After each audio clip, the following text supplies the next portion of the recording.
Hey guys, in this video I'm going to show you how to delete an account on Microsoft Teams. If you find this video helpful, please consider to like this video and subscribe to my channel. In saying that, let's just jump straight into the video. Alright, so what we need to do is navigate to Microsoft Teams and then log into your account. So I'm going to click on sign in. Now it should automatically sign me in. If it doesn't, just go ahead and add in your email and password.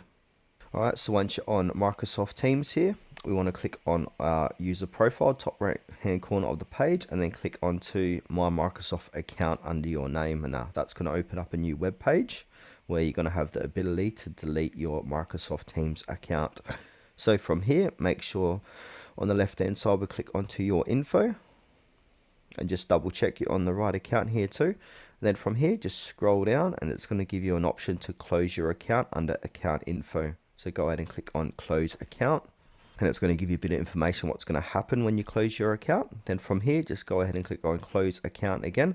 Then you're prompted to sign in and verify your account and follow the instructions. And then it also states choose to have the reopen window set to 30-60 days. So if you change your mind and you no longer want to delete your account and recover it, make sure you do so within 30 or 60 days. And then after that, click mark account for closure. Then once they delete your account, they're going to delete your data and content as well, so keep that in mind.